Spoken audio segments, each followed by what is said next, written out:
Hi പ്രിയമുള്ള സുഹൃത്തുക്കളെ, 1985-86 കാലഘട്ടങ്ങളിൽ ഡൽഹി കോടതിയിൽ നിന്നും ഒരു വിധി ഉണ്ടായിരുന്നു. ജസ്റ്റിസ് ലോഹിത് ആയിരുന്നു ആ വിധി പറഞ്ഞത്. അതായത്, ഈ ലോകത്തുണ്ടാകുന്ന സകലമാന മതത്തിന്റെ പേരിലുള്ള കലാപങ്ങളും കൊള്ളയും കൊലയും ചേരിതിരിവും ഇതിനെല്ലാം കാരണം ഖുർആനാണ് എന്ന് പറഞ്ഞ് അദ്ദേഹം 24 ഖുർആൻ വചനങ്ങൾ എടുത്തുദ്ധരിച്ചു.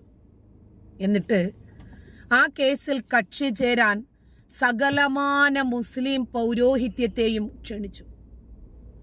എന്നിട്ട് നിങ്ങൾ ആര് വേണമെങ്കിലും വന്നോളാനാ പറഞ്ഞേ, കക്ഷി ചേർന്നോളാനാ പറഞ്ഞേ, ഇതിനകത്തുള്ള തെറ്റും ശരിയും എന്താണ് എന്ന് നിങ്ങൾക്ക് പ്രൂവ് ചെയ്യാൻ ഒരു സാഹചര്യം ഞങ്ങൾ ഉണ്ടാക്കി തരാമെന്നാ പറഞ്ഞേ. പക്ഷേ മതപുരോഹിതന്മാർ ആരും ആ വഴിക്ക് വന്നില്ല എന്ന് മാത്രമല്ല, ഒരാൾക്ക് പോലും ഒരു ഒബ്ജക്ഷൻ പോലും ഉണ്ടായിരുന്നില്ല എന്നതാണ് യാഥാർത്ഥ്യം. ഇവർക്കാർക്കും അത്രയും ഖുർആൻ വചനങ്ങളെ സംബന്ധിച്ചൊരു എതിർപ്പ് പോലും ഉണ്ടായിരുന്നില്ല. കാരണം ജസ്റ്റിസ് ലോഹിത് ഈ വിഷയം കോടതിയിൽ അവതരിപ്പിക്കുമ്പോൾ കൃത്യമായിട്ട് ഒന്നിലധികം ഹിന്ദിയും ഇംഗ്ലീഷും ഖുർആൻ ട്രാൻസ്ലേഷൻസ് ആണ് ഉപയോഗിച്ചിരുന്നത്. ഖുർആൻ പരിഭാഷകൾ എടുത്തു കാണിച്ചുകൊണ്ടായിരുന്നു ഈ വസ്തുതകളെല്ലാം അവതരിപ്പിച്ചിരുന്നത്. എന്നിട്ട് അവരോട് പറഞ്ഞു, ഇതിനകത്ത് നിങ്ങൾക്ക് എന്തെങ്കിലും രൂപത്തിൽ ഒരു സംശയമുണ്ടെങ്കിൽ നിങ്ങൾക്ക് ഇതിനെ സാധൂകരിക്കാനും പ്രൂവ് ചെയ്യാനും ഇതാ സാഹചര്യം ഉണ്ടായിട്ടുണ്ട്. എന്നിട്ട് പോലും ഇവരാരും അതിന് തയ്യാറായിട്ടില്ല എന്നതാണ് യാഥാർത്ഥ്യം. അപ്പോ ഒരു പരിധിവരെ തീവ്ര ഇസ്ലാം മതവിശ്വാസികൾ ആ തീവ്രത അങ്ങോട്ട് ഒഴിവാക്കി മതേതത്വത്തിലേക്ക് ഒരു 25% ഒന്ന് അടുത്താൽ നമ്മുടെ ലോകത്തുള്ള 80-100% മതത്തിന്റെ പേരിലുള്ള കലാപങ്ങളും കൊലകളും പ്രശ്നങ്ങളും കൊള്ളയടി ഇതെല്ലാം മാറിക്കിട്ടും. കാരണം ഇതെല്ലാം എൻ്റെ മതം മാത്രമാണ് ശരി, എൻ്റെ മതം പറയുന്നത് മാത്രമാണ് കൃത്യമായിട്ടുള്ള കാര്യങ്ങൾ എന്ന രൂപത്തിലുള്ള തർക്കങ്ങളും ആ രൂപത്തിലുള്ള കൺവിൻസിങ്ങുകളും ബ്രെയിൻ വാഷുകളുമാണ് ഈ കണ്ട പ്രശ്നങ്ങൾക്ക് മൊത്തം കാരണമായിട്ടുള്ളത്.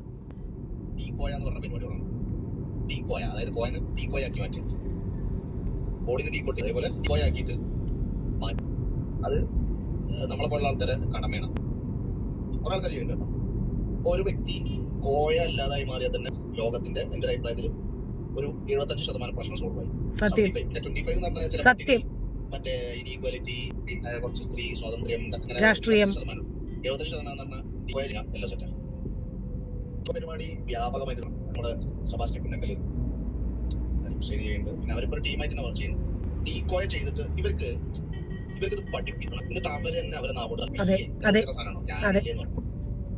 ഇതിപ്പോ ഞാൻ ഇതേമാതിരി നമ്മളൊരു ഫ്രണ്ട്സ് എല്ലാവരും. പക്ഷെ ചിലപ്പോ മനസ്സിലായ ആളുകൾ പോലും സ്വാർത്ഥ താല്പര്യത്തിനു വേണ്ടി, അതല്ലെങ്കിൽ കുറച്ച് ജനപിന്തുണയ്ക്കു വേണ്ടി, സോഷ്യൽ മീഡിയയിൽ ഫെയിമായി നിൽക്കുന്നതിനു വേണ്ടിയും, മറ്റ് പണം, സ്ഥാനമാനങ്ങള് അങ്ങനെയൊക്കെ ഉണ്ടല്ലോ, പിന്നെ സ്വന്തം തടി രക്ഷപ്പെടുത്തുക എന്നതിനു വേണ്ടിട്ട് മാറ്റി മറിച്ചും പറഞ്ഞ് യുക്തിവാദ വേദികളിൽ മിന്നിട്ട് സംവാദത്തിനു വരെ പോട്ട് മാറി ചിന്തിച്ച് വ്യാജന വരുന്ന ആളുകളുണ്ട്. നമ്മുടെ അയ്യൂബിനെ പോലെയുള്ള ആളുകളെയാണ് ഞാൻ ഉദ്ദേശിച്ചത്. സമയത്ത് അതിനെക്കുറിച്ച് വലിയ ഐഡിയ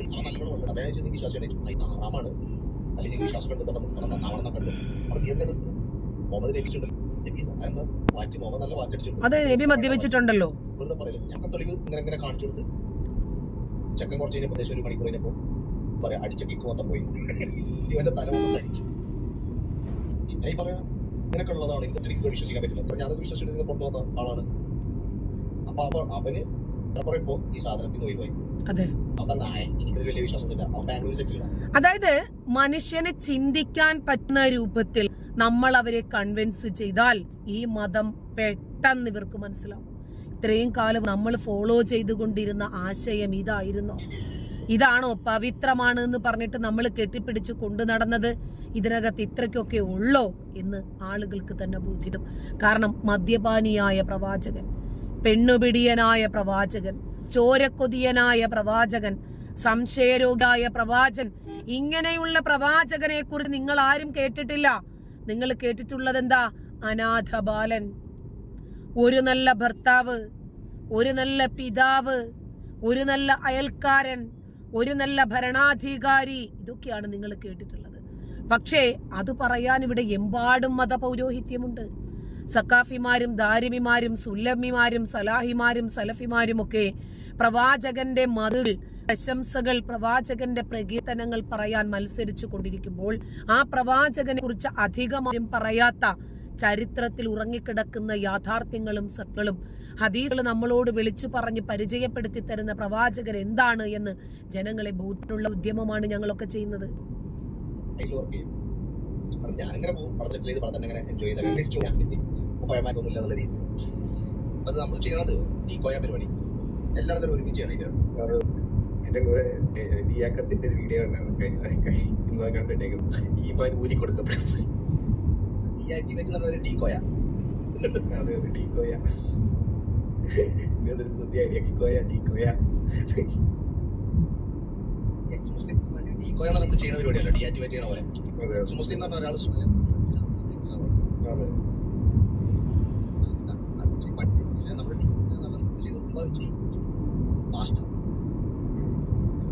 നമ്മൾ പറഞ്ഞു തുടങ്ങിയത് എന്താ നാട്ടുകാരൊക്കെ ഒരുമാതിരി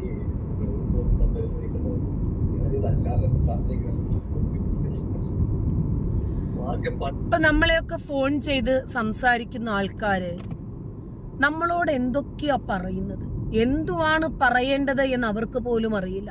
എന്നൊക്കെ നമ്മൾ അവരെ കൺവിൻസ് ചെയ്യാൻ ശ്രമിക്കുമ്പോൾ അവർ പറയുന്ന ഒരു കാര്യമുണ്ട്, ഞങ്ങൾക്ക് നിങ്ങൾ ഈ മതത്തെ കുറിച്ച് പറയുന്ന അത്രയൊന്നും പറയാൻ അറിയില്ല, പിന്നെ നിങ്ങൾ എന്തിനാണ് വിളിച്ചത്? അല്ല, നിങ്ങളെ കുറിച്ച് കാര്യങ്ങൾ പഠിപ്പിച്ചു തരാനാണ്. ശരി, എന്നാ പിന്നെ അങ്ങ് പഠിപ്പിക്കേ. ഞാൻ അങ്ങനെ വെയിറ്റ് ചെയ്യാറാണ് പതിവ്.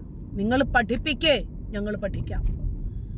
അപ്പോ അല്ല, ഞങ്ങൾക്ക് മതത്തെ കുറിച്ചിട്ട് ഡീപ്പായിട്ടുള്ള കാര്യങ്ങളൊന്നും അറിയത്തില്ല, എന്നാ പിന്നെ പഠിച്ചിട്ട് വിളിച്ച് നമ്മളെ പഠിപ്പിച്ച് പോരെ.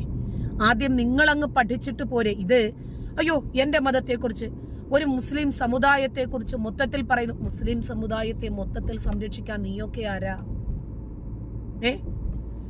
ഇന്ന കസീറൻ മിനൽ അഹ്ബാരി വറുഹ്ബാൻ ലയഅകുലൂന അംവാലൻ നാസി ബിൽ ബാത്തിൽ വയസുദ്ദൂന അൻ സബീലില്ലാ എന്നാണ് ഖുർആൻ പറഞ്ഞത്. പണ്ഡിതന്മാരെയും പുരോഹിതന്മാരെയും തള്ളിക്കളഞ്ഞ ഒരു കിതാബാണ് ഖുർആൻ. അവരെ വിശ്വസിക്കരുത് എന്ന് പറഞ്ഞ ഒരു ഗ്രന്ഥമാണ് ഖുർആൻ. അവരെ എൻകറേജ് ചെയ്യരുത്, അവര് പറയുന്നതല്ല മതം, അവര് പറയുന്നത് പടച്ചവന്റെ മാർഗത്തിലേക്ക് നിന്നെ അടുപ്പിക്കുന്ന വസ്തുതകളല്ല എന്ന് ഉറക്ക വിളിച്ചു പറഞ്ഞ ഒരു ഗ്രന്ഥമാണ് ഖുർആൻ. പണ്ഡിതന്മാരിലും പുരോഹിതന്മാരിലും അധികം ആളുകളും ജനങ്ങളുടെ സമ്പത്ത് അന്യായമായി ഭക്ഷിക്കുകയും അള്ളാഹുവിന്റെ മാർഗത്തിൽ നിന്നും ജനങ്ങളെ തടയുകയും ചെയ്യുന്നവരാണ് എന്നാണ് ഖുർആൻ സാക്ഷ്യപ്പെടുത്തിയത്. ആ ഖുർആൻ സാക്ഷ്യപ്പെടുത്തിയ പൗരോഹിത്യത്തിന്റെ തലയിലായി പിന്നീട് ഖുർആൻ. കാര്യം മനസ്സിലായില്ലേ? അപ്പൊ അവരാണ് പിന്നീട് എന്താണ് ഇസ്ലാം, എന്താണ് ഖുർആൻ, പടച്ചോൻ അവിടെ പറഞ്ഞത് എന്താണ്, പടച്ചോൻ ഇവിടെ പറഞ്ഞത് എന്താണ്, എന്തുദ്ദേശിച്ചിട്ടാണ് പറഞ്ഞത് എന്ന് ജനങ്ങൾക്ക് ബോധനം നൽകാനുള്ള ഉത്തരവാദിത്വം അവരങ്ങ് സ്വയം ഏറ്റെടുത്തു. എന്ന് പറയുന്നത് പോലെ ഖുർആനിനെ കുറിച്ച് ഒന്നും അറിയാത്ത, ഇസ്ലാമിനെ കുറിച്ച് വള്ളിയും പുള്ളിയും പോലും അറിയാത്ത, ബാഇനും നൂനിനും മോളിലാണോ പുള്ളി താഴെയാണോ പുള്ളി എന്ന് പോലും അറിയാത്ത ആളുകൾ വന്നിട്ട് ഇസ്ലാമിനെ കുറിച്ച് നമ്മളെ ഉണ്ടാക്കാൻ വരിക.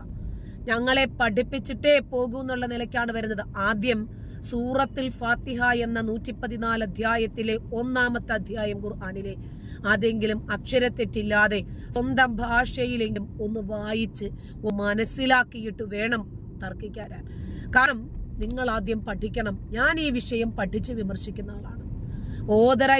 ഓതറൈസ്ഡ് ആയിട്ടുള്ള സോഴ്സിൽ നിന്ന് തന്നെ എന്റെ മതം എന്താണ് എന്ന് മനസ്സിലാക്കി തന്നെയാണ് വിമർശിക്കുന്നത്. അപ്പൊ അതിനെക്കുറിച്ച് നിങ്ങൾക്ക് എന്തെങ്കിലും എതിരഭിപ്രായം ഉണ്ടെങ്കിൽ വസ്തുതകൾ നിരത്തിയാണ് മറുപടി പറയേണ്ടത്. അത് പറയാൻ നിങ്ങൾക്ക് ഇല്ലാതെ വരുന്നത് കൊണ്ടാണ് ഈ അനാവശ്യങ്ങൾ പറയുന്നത്. നിങ്ങൾ അനാവശ്യങ്ങൾ എത്രത്തോളം പറയും? നിങ്ങൾ അനാവശ്യങ്ങൾ പറഞ്ഞാൽ ഉടനെ നമ്മളൊക്കെ ഈ മേഖല അങ്ങ് ഉപേക്ഷിച്ചിട്ട് അങ്ങ് പോയി മിണ്ടാതിരിക്കുമെന്ന് നിങ്ങൾ വിചാരിച്ചോ? ഈ മേഖല കല്ലും മുള്ളും നിറഞ്ഞ മേഖലയാണെന്നും ഇതിനകത്ത് ഭീഷണികളും കൊലവിളികളും മാത്രമേ നമുക്ക് അഭിമുഖീകരിക്കേണ്ടി വരൂ എന്നും കൃത്യമായിട്ട് അറിഞ്ഞിട്ട് തന്നെയാണ് ഈ വേഷം കെട്ടുന്നത്. നമുക്കറിയാത്ത ഒരു വിഷയമാണെങ്കിൽ നമുക്ക് ഇത്രയും ഇതിനകത്ത് പിടിച്ചു നിൽക്കാൻ പറ്റില്ല. ഏതെങ്കിലും ഖുർആൻ അറിയുന്ന ഇസ്ലാമിക ഗ്രന്ഥങ്ങളെ കുറിച്ച് പഠിച്ച ഒരാൾ വന്ന് നമ്മളോട് എന്തെങ്കിലും ചോദിച്ചാൽ നമ്മൾ അറിയാത്ത വിഷയത്തെ കുറിച്ചിട്ടാണ് സംസാരിക്കുന്നതെങ്കിൽ നമ്മൾ അവിടെ വീഴും. അപ്പൊ കാര്യങ്ങൾ പഠിച്ചു മനസ്സിലാക്കി നിങ്ങൾ തർക്കിക്ക്. നല്ലത്. നന്ദി.